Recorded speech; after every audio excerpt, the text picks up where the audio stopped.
Hey guys, Buckeye Bar Guys. We wanted to thank you guys for tuning in to us here on Buckeye Bar Talk.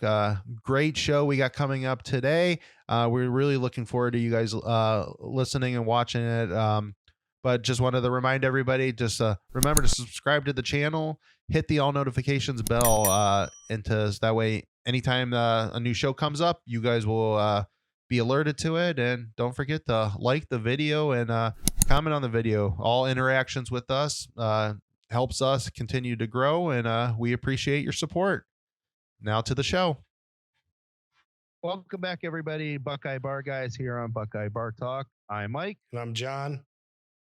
Tonight is Friday, October 29th, 2021, and we are squaring off with Penn State tomorrow night. How you doing, John? Big one tomorrow. Oh, hell yeah. I'm very excited. We got the Scarlet out coming in, so hopefully everyone got the memo and the entire stadium's going to be red, and can't wait for it.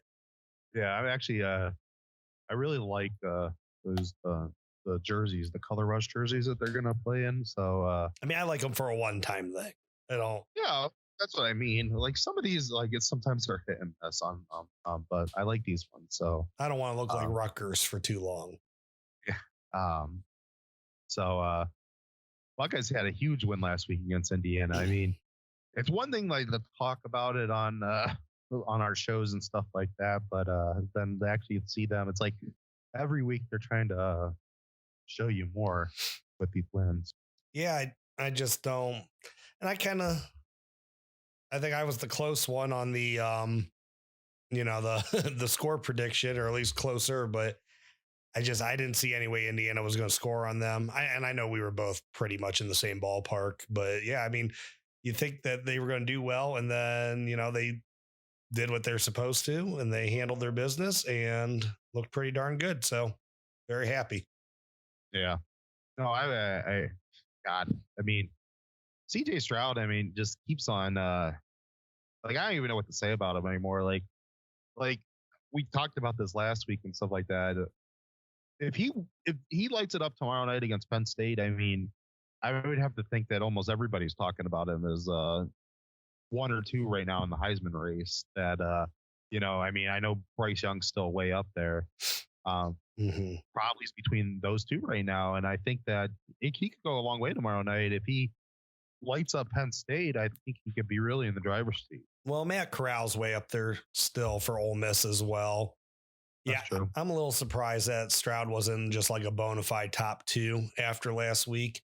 What was really fun about last week was he threw for like 260 yards, and you could have sworn he threw for like 350 or 400 yards. I mean, it was just total domination, and that's like the same thing with Trey Henderson. He ran for like 80 yards, and I could have swore the kid ran for like 140. Yeah. Yeah, he Trey Henderson. I mean, now they're starting to show that stuff in the receiving game, and he's just like, well, between the passing game and the running game, I mean, this literally he can go to the house on any time. So it's crazy. It's you saw that it was funny. We kept on talking about, they're eventually going to run a screen. Well, they ran the screen. Wasn't the greatest screen, but he still scored. Yeah, but it wasn't a great screen, but still, Munford came back. He got his blocks on that. Knocked a guy he completely, turned back around, kicked down, and knocked a dude over. Whippler got back in the play. He made some good blocks, down towards the goal line. So, I mean, although it wasn't like the most well executed screen that you could think of, we don't run a lot of them. So, forgive us that the first one in a while is not that pretty, but it did the job. He got in the end. So you're happy with it. And we've talked about this as it's pretty impressive that he's every time he gets to the goal line, he just runs people right over. It's like on the screen and one of the rushing touchdowns, he got nailed right at the 1.5, and he pushed them in the rest of the way. I mean, I just love how he keeps his feet moving, and it's just yeah. I mean, he's a fast back, but he's so complete. I mean, he's physical. but it's not just like, he just runs into people and just wants to maul them. Like he's still trying to run away from people. I don't remember a back, that I can think of that so easily can make cuts and still is gaining yards while he's doing it. I think that's the most impressive thing he does is that when he's cutting, he's still going forward when he's doing it. Like even with JK, he would do those little like cut jump steps, but he wasn't still going forward. He would make a guy miss, stop his own momentum, and then he would be able to pick back up. But Henderson, he can just like make you miss because he's cutting, one way or the other, but he's still gaining a yard while doing it. And he just keeps going forward. Yeah. Yeah. And it was really good seeing Mayan getting back in there. He had a good game. He scored a touchdown. And he's just he's not Henderson, but he runs tough, and he's a tough. Yeah, he's a hell of a back. That's just. They're really going to need that running game coming down the stretch, and I kind of like how Day's kind of playing it. I think he could probably. If he wanted to right now, he could just be like, you know what, we're going to run for 400 yards today, and I don't know if there's a team right now in our conference. Yeah, a couple teams probably in the country, but not in a conference that if they decided that we're just going to go play power football, we're just going to run the ball, that I don't know if they could even shut them down. And that's just as much as on those couple backs, but the line's playing too, and they are nasty in the run blocking right now. They are getting up on blocks. I can't remember if it was this week's game against Indiana or if it was the week before again. I think it was Indiana. Yeah, because they had the 2 touchdowns off the left side. But that first touchdown that Mayan has, Munford and MPF they just crushed the guy right at the line of scrimmage and then literally pushed him back to the linebacker so MPF can come off and take the linebacker. It was the most beautiful combo block I've ever saw. Usually, you stop the guy in his tracks and then the guy will pull off to go get the other block. But it's like they literally blocked him to that guy so MPF can get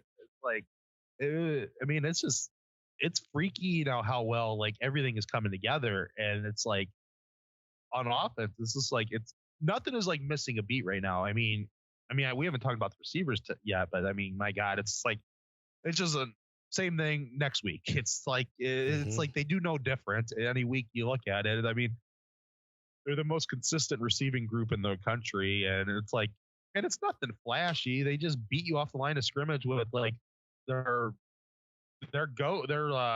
hitch and goes or whatever. These routes that they run, it's like I've never seen guys in this level of football to have 3 of them that literally can just flip your hips on you as easily as they do. So it's like freaky. Yeah. And also, when you got a quarterback like CJ Stroud that can place the ball in the basket of Jackson Smith and Jigba between 3 defenders in the freaking rain. Like, yeah, it's just, it's an embarrassment of riches on offense. You just, and that was on each level on offense, you're better. And now they're getting record the ball. They're getting, every one of these guys are getting the ball. They're just passing it around, and they're hitting the backs out of the backfield. They're running hard. The linemen are just. CJ Stroud, it's facetious. I know he's been sacked this year, but has he been sacked this year? It's like he's always even when like those first few games where he's kind of struggling a little bit, like he still wasn't getting knocked down that much. Right. This is like far and few between. Like this is and I know last year and the year before, a lot of the sacks were on Fields because just how he plays the game. But this is, talk about just a clean pocket. Always. This is the cleanest pocket that I've seen in a while, and they've not had a bad offensive line in a long time. Probably back to when Prince was at right tackle, that was a questionable offensive line. And Haskins did get hit a couple times the following year, or 2 years later. I can't remember if it was the following year or not. But Prince's rough year was 2016. Yeah, that was 16. But he would have his moments. His games would be sprinkled in though, and then he would lose all composure again. And so Haskins got hit a little bit in 18, but their line was still pretty solid in 18. But, and since Day's actually been the head coach, the line's been pretty good and really good, actually. I mean, they've been top 3-5 offensive line in the country, but like this one's the best offensive line. And like, I'm almost to the point, like I have to see it a few more games because they're coming down the stretch now where they're going to play a little bit better defenses, but Indiana's a good defense. We knew that coming in, that Indiana was actually the best defense they played all year to this point. And like, they didn't get to him at all that night. So it's like, to me, like I'm almost ready to say it. Like I'm like this close that this is the best offensive line that they've had probably since maybe the mid 90s. Like that, this is like. I mean, it is a really good offensive line.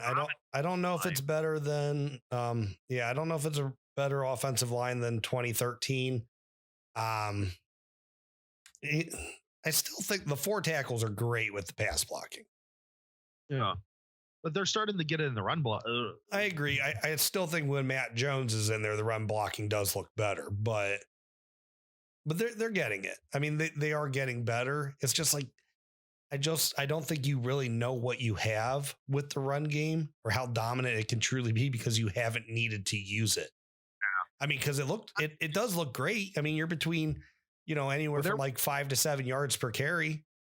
Yeah. When they're running the ball, like the offensive line's getting out there and making blocks. So they're not doing it enough right now. So it's kind of like you're thinking like, are they as good as run blocking as they're showing? But they really are. And like if they get down the stretch, like, tomorrow could be a weather game. Now we saw CJ Stroud last week in the weather.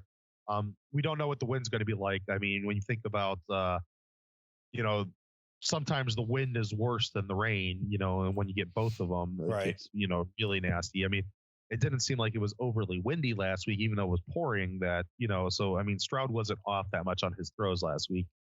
Like he was nailing his guys pretty good. So it's like, so tomorrow could be a little different. I know that, we might have some different weather this week, but still, I mean, he proved himself in that. But if they have to line it up and like, all right, we're going to play smash mouth football with you, good luck. I mean, what I saw, if it's tomorrow, if it is a bad weather game tomorrow, what I saw last week, what Illinois did Penn State, like Illinois was running the ball on them. If Illinois was a better team, they would have actually beat Penn State by a couple scores. It wouldn't have went to those 9 overtimes that they, because, they were running it fairly easily on them. 357 yards.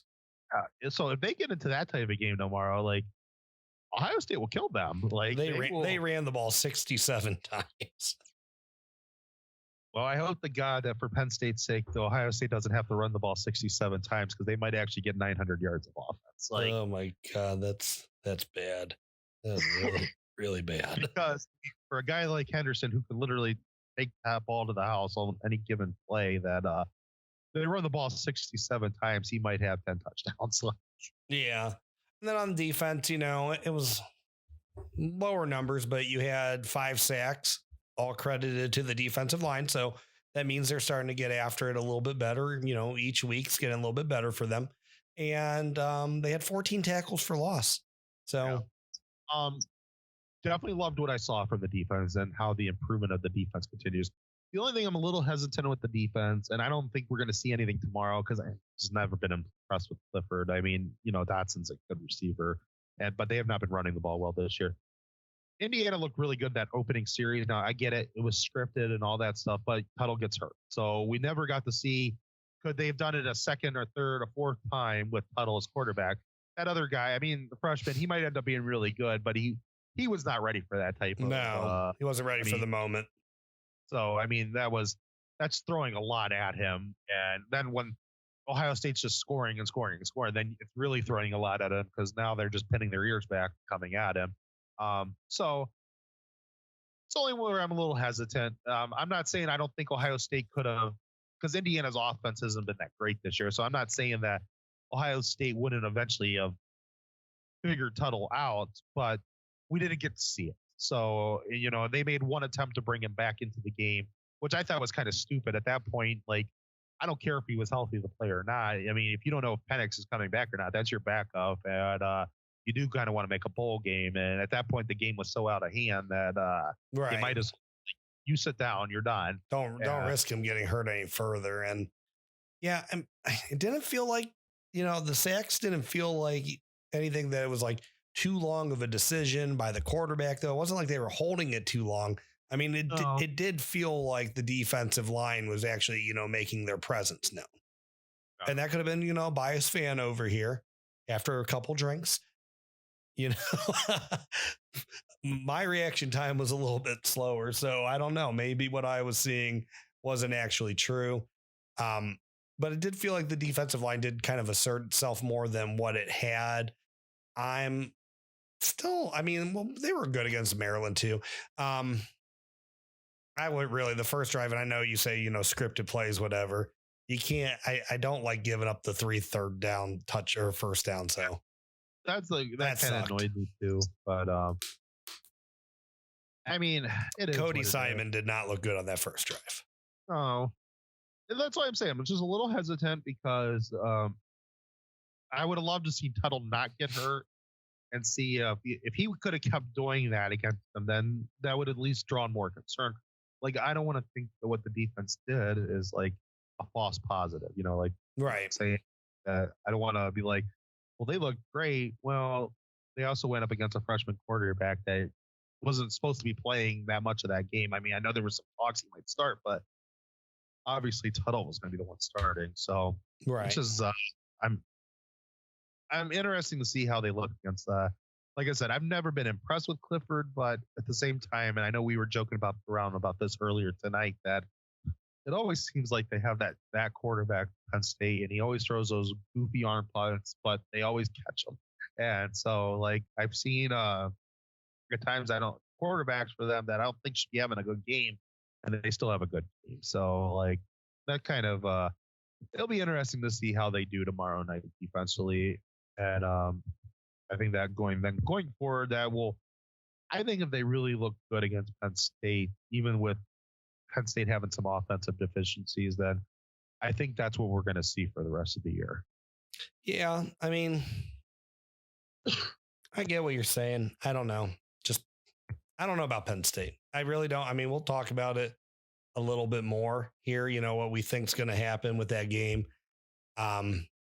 I don't know. I mean, it's a big night though. You got a lot of recruits coming in. Yeah. This is the type of game where, you can get guys, you might be able to get some booms coming within the next couple weeks if you have that game. And they got quite the list. They got, let me see someone like Ernest Green, lineman from California. He's coming in. Hero Canoe, he's coming in. Defensive tackle Amari Abor, it's supposed to be there. Wow, this is just such a Xavier Nwaka. I probably butchered that. I think he's the number 1 safety for 2022. Zion Branch is right behind him at safety. He's a big one. Carnell Tate's coming in, so they got a lot of receivers. Wow. I mean, Sonny Styles is going to be there again. So yeah, they got a ton of guys coming in to watch this game. Yeah. Drew Aller's not coming in. Yeah. Well. Yeah, they're just, I was impressed when I saw the list of players coming in, and you're right, there could be a couple booms because it seems like it's been a while since we've had a legitimate night game at home. Fans are in the stadium, should be rocking there. And if they get up on them and they start really laying it on them, I think that place is going to be pretty nuts. So, well, and when you get all those guys together, and especially the guys that are on their officials, so they get to meet the team, everything that just, there's something about that atmosphere that once guys are there, that kind of like a lot of times that's kind of like the last, that is the last stop for them, that they're just so impressed with their position coaches, with the team, the brotherhood, facilities, and they just commit after that. So I think, pair it with a big win with, because not only are you having the kids on their officials, pretty much all your committed kids are coming in that are in the area at least. So they're going to be there with that huge list of visitors, top recruits for 22 and 23. and they're going to do their darndest to try to recruit for Ohio State as well, to try to get these kids as their signing class teammates, or as the teammates, the kids coming in the year behind them. Yeah. No, I agree. And if they can get a couple kids off this list, then it's already a nice class, but goes 0 to 100 real fast. Mm-hmm. If they pull a couple of these kids out there. Captain Buckeye, CJ Hicks, I'm pretty sure he's going to be there. So, yeah. All right. Anything you want to throw up with Indiana before we really get into Penn State here? No, I was pleasantly surprised. I thought the defense played very well.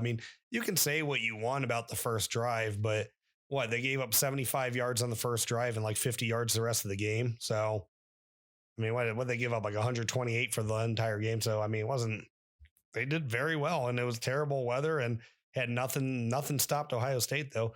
Like I said, CJ Stroud had 266 yards or whatever it was, and you could have sworn the kid had 400. It was just such a dominant performance by them on all phases of the ball. So, yeah, there's not much more I want to touch on. It was an ass kicking. Yeah. And you're glad to be on the right side of that. Yeah. That's, you don't get a lot of ass kickings on Ohio State on the other side of it. You get more, like lame losses if you lose a game. But when you do get an ass kicking against teams that you should beat, like when the Iowa, the Purdue, those are some rough nights to sit through. And like you want to keep your hope up, and like it's like, nah, we're gonna lose this game, and they're gonna lose bad because every time we score, they're scored, and they're still up by 3 or 4 times. Right, and that to go back to those games, exactly what you're saying. It's like, well, we just scored. It's Purdue, it's Iowa. Like, we got to stop. We score again. Now we're down 2 touchdowns or 1 touchdown. Like, we can really start cutting into this. Like, we're that much better. We can make up the difference. And then they just score again. It's like, nope, still 4 scores and nothing really we can do about it. Yeah. So it's definitely on, when it's a team you should beat and beat handily. And we kind of felt there was probably some, I think we talked about this too. I think Ryan Day definitely wanted to make a little point there that Indiana did not deserve to go to the Big Ten championship game last year. It doesn't matter what they said that, we changed the rules and all that stuff. The reason why the conference changed the rules is because Ohio State deserved to be in the game. That was the most important thing, that they won every game they played in the conference, and they shouldn't be penalized because, some of the other teams around the conference, pulled out on them. So right. They should have been penalized for that. And after that, the conference also still wants to go to the playoffs. That's a lot of revenue for the playoffs. And guess what? Indiana wasn't going to the playoffs. So like no, they had a loss. They didn't have a full schedule, and they had the loss on top of that. So no, Indiana wasn't going to the playoffs. They weren't getting the conference millions of dollars. So yeah, of course, what is Ohio State going to do? Or the Big Ten was going to do. That was the right thing for them to do. So I think Ryan Day, he definitely wanted to make a little point, especially coming off the bye week. I kind of felt like, if they stay focused and they're not looking ahead to Penn State, I really think they're going to drill Indiana. Oh, that was such a satisfying win, though, because they really did piss me off so much the year before. And it's funny because that should just be a normal win against Indiana. But yeah, you're right. It was super satisfying because I was so mad after all that stuff with them. Their fan base, literally half their fans that were actually wearing jerseys were wearing basketball jerseys so it's not like even they were wearing football jerseys. It's not a football school. Who shows up to a football game in a basketball jersey? Well, their whole student section was just 1 or 2 of them. I'm talking about literally half of their fans, their student section that had jerseys on were wearing basketball jerseys. Their student section was cleared out by halftime anyway, so it was fine. I think it was earlier than that. I think they were heading to start drinking out the local watering hole. They were going there pretty early. It's second quarter. Yeah. So, all right, Penn State. So there's going to be a huge game tomorrow night. I love when we play Penn State at night. That's always I love the whiteouts. I know this is a home game, but whatever this is, this middle of the year, I know it's not Michigan, and Michigan's Michigan to us Buckeye fans, but I love playing them. I love playing them at night. This was always our big night game. A lot of times, I know a couple years ago it was at noon on Fox or whatever. But the one year it was 4 o'clock on Fox. We play the night games on ESPN. This is always a game, regardless of what channel it's on. It should be played later in the day, preferably at night. And it's usually, how many times is it on Halloween weekend? And it's ball. I love this game. And we start getting cold weather. Yeah, so I'm really looking forward to this. This is going to be. I know I'm not impressed with Penn State, but they always give us our best. That's always, they're always ready to play this game more times than not. So I think that we're going to take it to them tomorrow night. But this game ends up, it's a fourth quarter game. It's not going to surprise me neither because we've seen them. If this ends up a fourth quarter game, it will surprise me. Maybe. I mean, I don't know. It's just always, for whatever reason, it's just, they're always ready for this one. This is their Super Bowl. And, and now you got some other interesting stuff now going in with Franklin. And then maybe we could talk a little bit about that real quick. Is that it seems like he might be leaving. I mean, you do realize this team scored from the 2-yard line one time out of 7 straight plays, right? I know. But don't get me started on that one. I watched 5 of those overtimes until I finally had to turn it because Illinois is a Brett Bielema team. Penn State has power backs, and neither one of them are trying to run it in for a 2-point conversion. They're just doing all this goofy crap. And it's like just run the ball. I know they were overthinking it way too much. Yeah, we didn't even watch the rest of the overtimes because I'm just like, after 5th or 6th overtime, I'm like, if they're not even going to do especially Illinois, I'd be like, literally, Brett Bielema as your coach, just running right up the middle.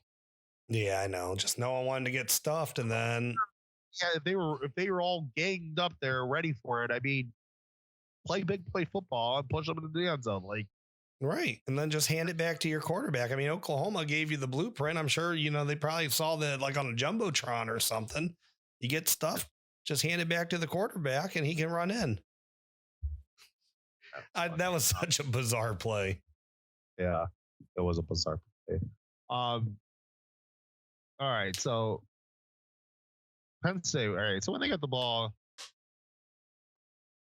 I think the biggest thing you got to worry about with them, and I know, but they still run them even with Yursich.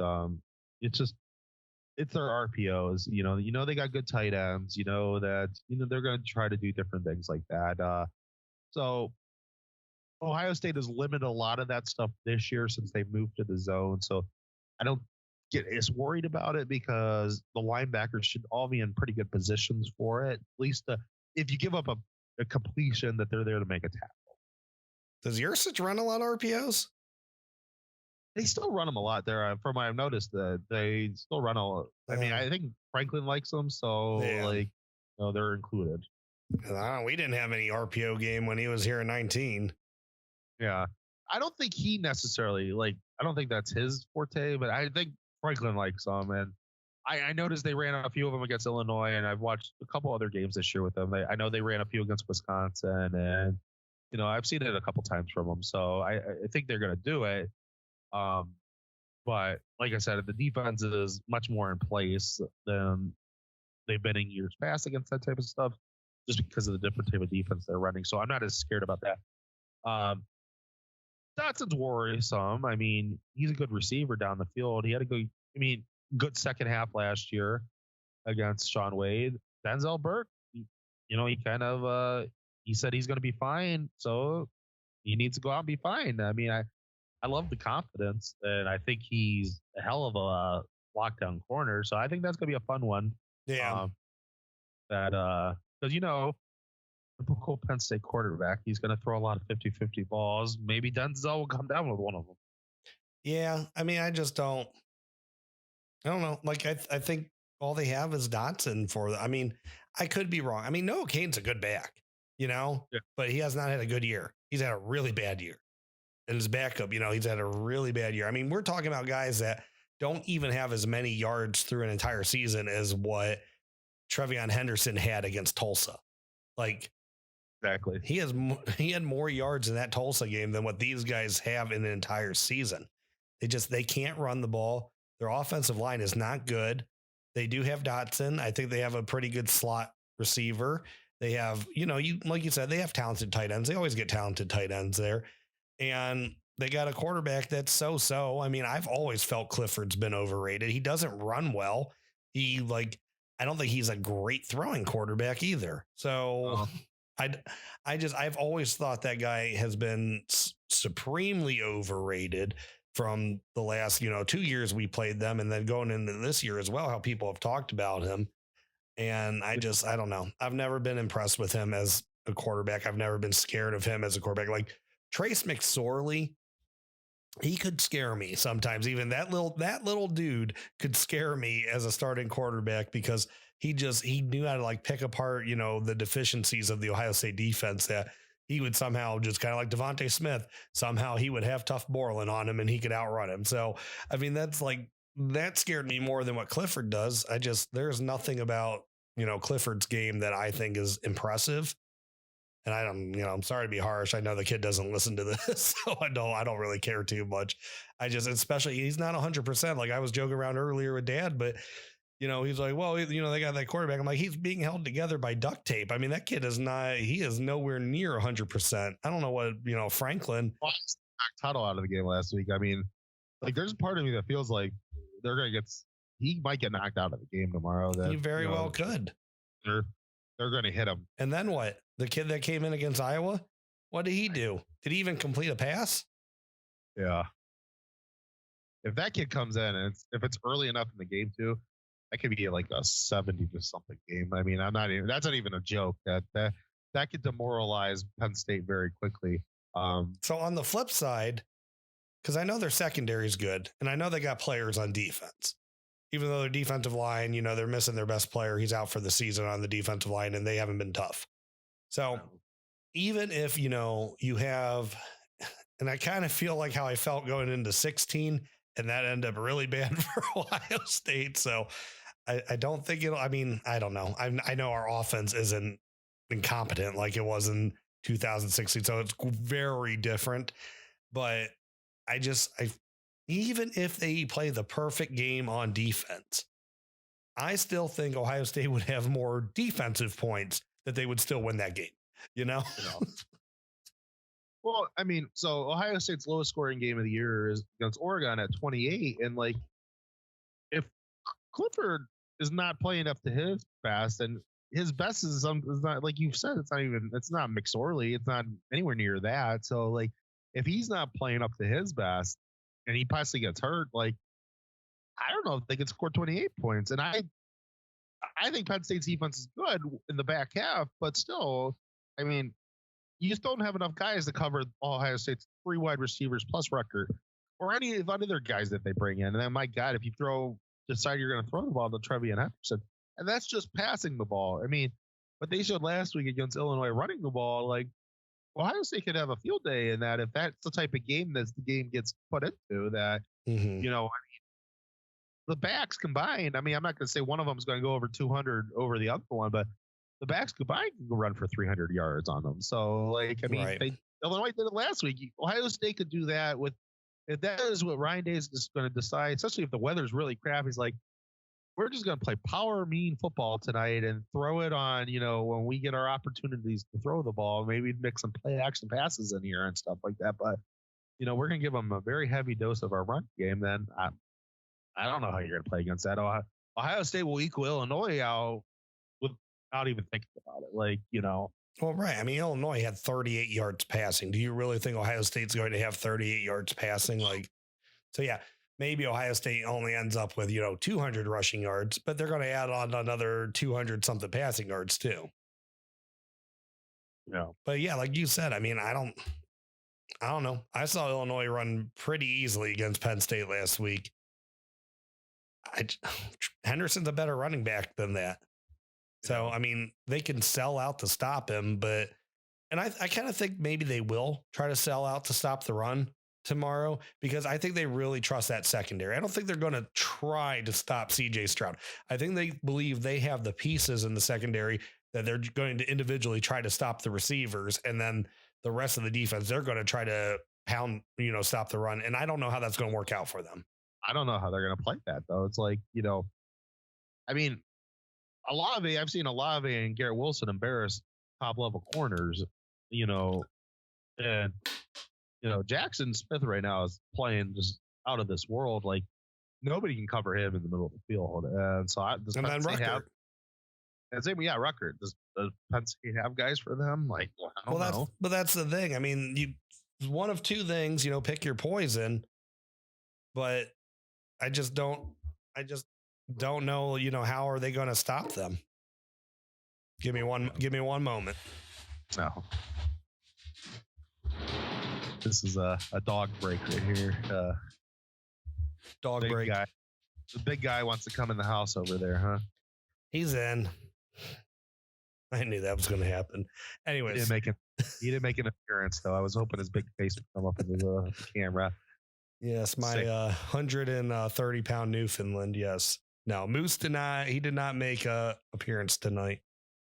Yeah. So, yeah, I don't know how they might have a great secondary, but usually even in great secondary, safeties aren't capable of running with those guys, and that's like why the crossing route games is all back in this. And Ohio State's playing like Ryan Day's just becoming. He is. It's not easy to say he's becoming, but it's like it is really feeling like we're back. That last year was different, and you feel like it's 19 over again and 18 when he was calling plays. It's just that he always knows what he wants to run. He knows what his backup plays need to be when he runs. He knows, hey, if I run this and they do that, well, the next time around, I'm going to do this. And he keeps all that stuff in his mind, and he knows how to play off of all of that. And he sets teams up like, well, I'm going to run a crossing route here. And then the next series, he runs the exact same crossing route, and the safety comes up to take it. You don't see Chris Olave sneaking out and behind him and, going down the field. And it's like, I'm not seeing not many guys in college football I've seen capable of really calling advanced offenses like that. You don't see it as much in college football, but you see it with him. Yeah, I'm interested to see what he does to start the game off. Because, 2 years ago, they just kind of ran JK down their throat. And it's just like, and that was kind of like, oh, they have such a good run game. So this time around, it's like they have a great, secondary. You can't throw on them. And I just think that that's not going to be the case. I think that, Ohio State's going to show that they can throw on them. But I don't know. I mean, he could go strictly run game on them. That's a very real possibility. I don't know. Yeah. Yeah. Like I said, I think that, I don't know. I mean, Penn State, if they want to sell out to stop him, then my God, like to stop Henderson, like they will torch them in the secondary. You'll see how quick Penn State secondary, a good Penn State secondary is.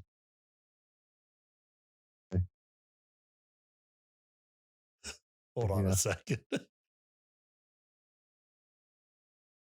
So yeah, but no, that's just everybody out there. Yeah, this is my opinions with them right now. John's got to take a little bit of a break, so it's just gonna be me here talking. I think that I just think that Ohio State right now is just, they are becoming on a different level. I know that some people are like, some of the other fan bases out there are just like, yeah, they're not, they lost to Oregon and that's their shot. Like, I mean, Oregon, it sucks that it has to be a loss because you have to overcome it now in the standings, especially when the playoff standings come out. But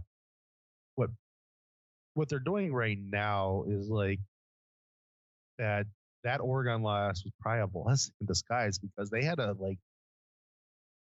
grow up on offense, which they did, and they had to revamp the defense, and they did both. And even against a top level team, this defense is confident now to go play football. So I think it's pretty I was just talking here how I think that they could be, that it's tough that they lost that game to Oregon, because a loss is a loss. They have to make that up into the standings. So I don't know where the standings are going to sit and stuff like that, but that they have to make that game up. And so, yeah. Yeah. Everything okay up there? Yeah, I just had to wrestle the big dog. So yeah, I'm good. Yeah, the Oregon one, I don't know. See how that plays out. It was a blessing in disguise, but now you have to make it up on the back end. And so they have to catch that loss. And, I think that they can and they will. It's not guaranteed. And that's the sucks about the loss, is that the loss could stick with you. Mm-hmm. And that could be the blemish that holds you out at the end of the day. But that it needed to happen, because if they would have ended up coming back against that, this is going to sound crazy maybe to some people. Like, if they would have come back and beat Oregon, I have this weird feeling they would have lost a game or two down the stretch. Like, they were not defensively, they weren't ready to play, and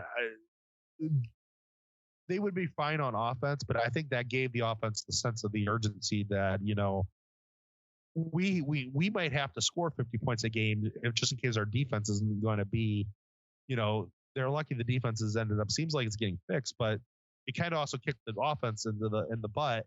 Be like, and Ryan Day too, be like, hey man, I got to start calling a game that if I need this offense to score 50 points a game because my defense sucks, well, I need to score 50 points a game. Right. So and they've just been out of this world on both sides now of the ball because of that. So,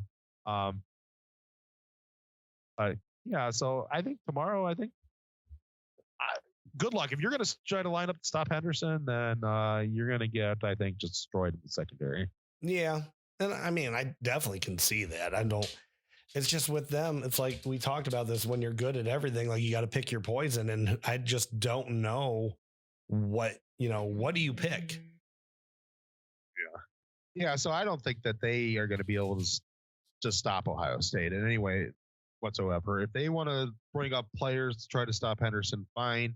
Good luck to that, because I don't care how good your secondary is. You don't have all-world players at all four of those positions, and I would really like to see even your all-world safety try to keep up with JSN or Record and the slots. And so at that point, no, you're going to get creamed. Now, if they bring up, the interesting thing is them bringing up pressure then and try to stop, are they bringing blitzes too? Right now, Stroud's been kept clean all year. And so that'll be a good challenge for the defense, for the offensive line, if that is what they decide they're going to play this game. Yeah. We'll see, what they have to do, what they're going to do. But I don't see any way. I don't think they can score. I don't think in any scenario they can put up enough offensively and the defense do well enough that in any way this is more, anything closer than a lopsided Ohio State win. No.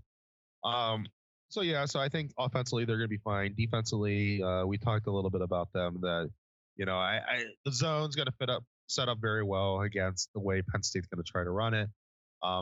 As long as you keep Batson under check and, keep the tight ends in front of you, they have not ran the ball good at all this year. And outside the first two games, when the defense was the defense, nobody's ran the ball on them at all. So, it doesn't bode well for Penn State, considering they haven't been able to run the ball well this year. That it seems like that's going to be like a wall going up against. Yeah, I agree. And I like how consistent the linebackers have been under the new defense, being able to come up and stop them. Mm-hmm. All right, so let's kind of just think about who our players are. So who you think on offense? Who's your guy to look out for this week? Jackson Smith and Jigba. Gonna torch them, huh? I think so. I think that, the corners they're going to try whatever they can to get Olave and Wilson out of this game. They're going to try to stop Henderson, which I don't think any of this is really going to be overly successful.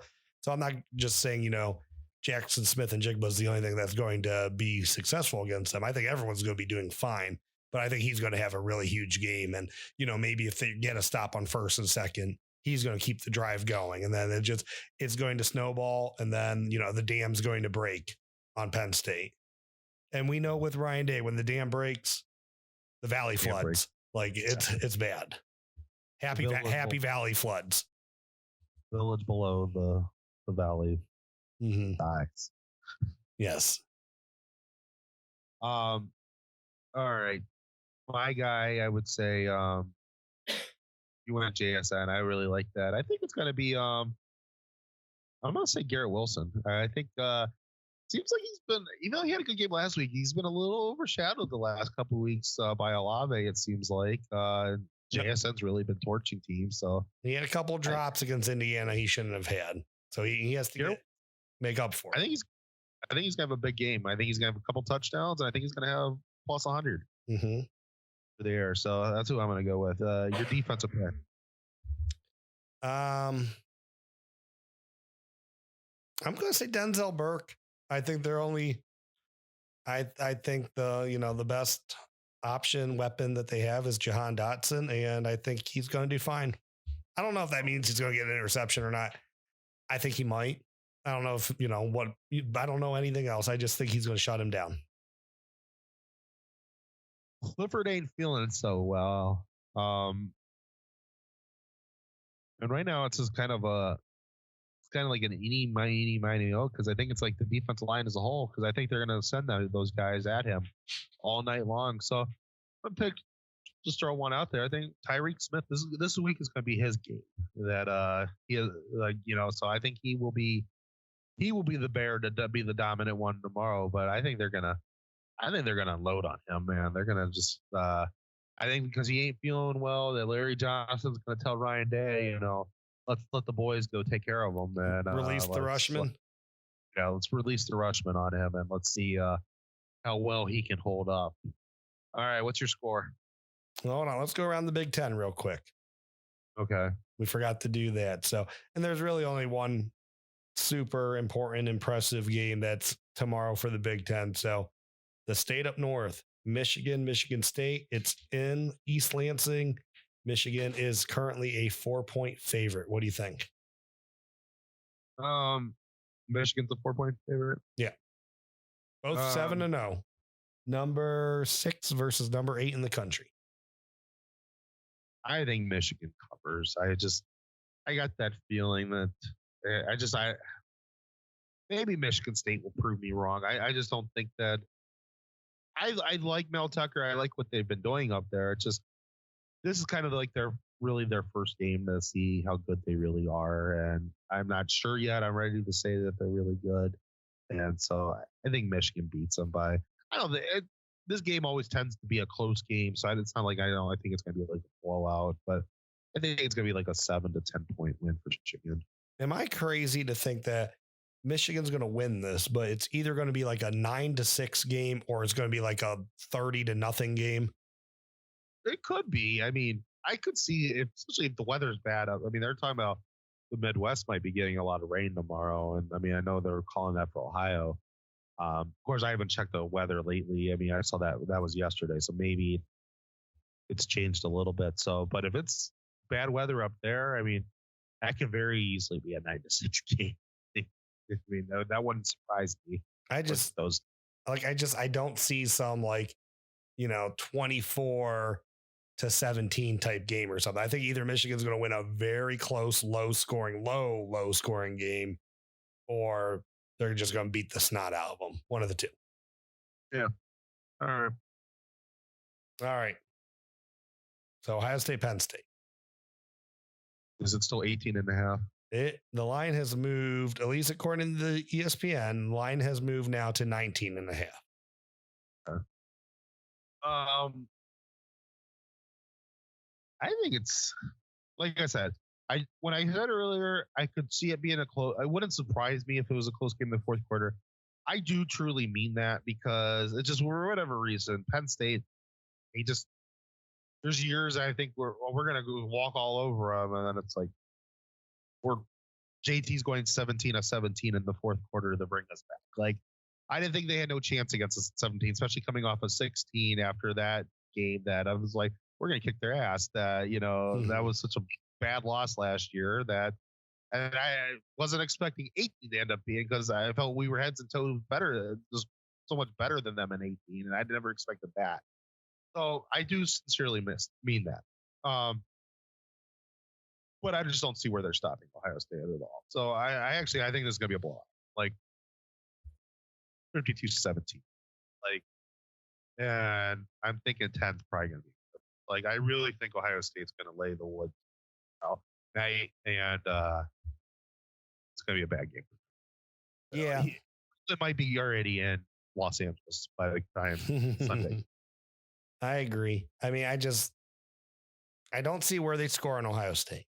I truly don't, especially if Ohio State's back, in the zone. I mean, Denzel Burke has already shown that he can, go up against guys. I know Dotson's going to be the best receiver he's played all year, but he hasn't got rattled yet. I think he can hang with him. And then if you're going to have, any sort of help whatsoever, I mean, that's really the only weapon I can see. I mean, Noah Cain, and if Ohio State's run defense looks like it did against Oregon, and Noah Cain's running against pretty much like, tackling dummies out there, like what they did against Oregon, where there was just no one stopping anybody, then yeah, I mean, it could be much closer. It could be a bad game on the rush defense. I just don't see that happening. They're definitely more in sync, even though you're going to be playing better athletes. It's just these guys don't have anything clicking. Like Ohio State's clicking on all cylinders. They're clicking on no cylinders. So I don't see where they're scoring points on offense. And I want to say, Penn State's always this team that you got to kind of give them like 17-20 just built in, because you got to respect the program and you got to think that they're able to do that against anybody. But I really don't know. And then on the opposite side of the ball, with Ryan Day at the helm, I'm not scared about teams that are only good in the secondary, because Ryan Day is a genius when it comes to, passing game coordinating. So if you're not going to give them any sort of pressure, linebackers, defensive line that are going to get them out of rhythm, he will find a way to pick you apart, even through the air when your secondary is great. He'll attack your linebackers. Even good secondaries, though, like we said, that if that's all you're good at, that, they have 3 legitimate first round draft picks in their receiving corps, plus a first round tight end, plus dudes on the bench like that are really, really good too. So it's like safeties. I don't care how good your safeties are. Your safeties are always going to be a mismatch on a good pass catching tight end and, your slot receiver. So is your linebacker. So, okay, maybe they have 2 great cover corners on the outside, and Garrett Wilson and Chris Olave are going to be their best matchups of the year, but I don't know how you're going to stop in the middle of the field. Yeah. And that's where I'm at. So, and then, also like Henderson, they ran all over that. Illinois ran all over them last week. I mean, Henderson doesn't even necessarily have to run for, 200 something yards, 150 yards, whatever. He'll kill you getting the ball out of the backfield or, catching it out of the backfield too. Guy is a lethal receiver.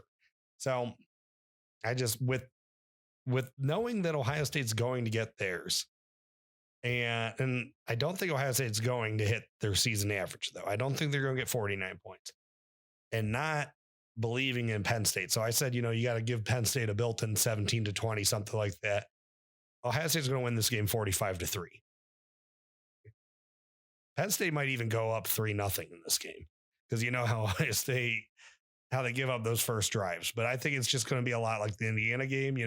Maybe Penn State looks fine on the first drive because of the scripted plays. Ohio State's kind of like figuring out what they're doing. Got to get the personnel right to what they're throwing at them, and then they're going to be fine. And they're just going to they'll dominate them. Yeah. I mean, I don't know. I mean, a lot of people are saying, I've heard anywhere from people say Penn State will score 7-21. I think maybe the highest I heard was like 30. I mean, I don't know how Penn State's scoring 30 points. Well, not without a couple Ohio State offensive mistakes that. Well, and that's that are like fixes or like really good field position, stealing possessions, trick plays. I mean, they got to come up with something, and they got to start. Like, I would not be surprised if we saw like a flea flicker the first play of the game from Penn State, because I think they got to come into this knowing that no matter how tough they are, they gotta do screwy stuff to stay in this game. Yeah. So, yep, that's where I'm going. 45-3.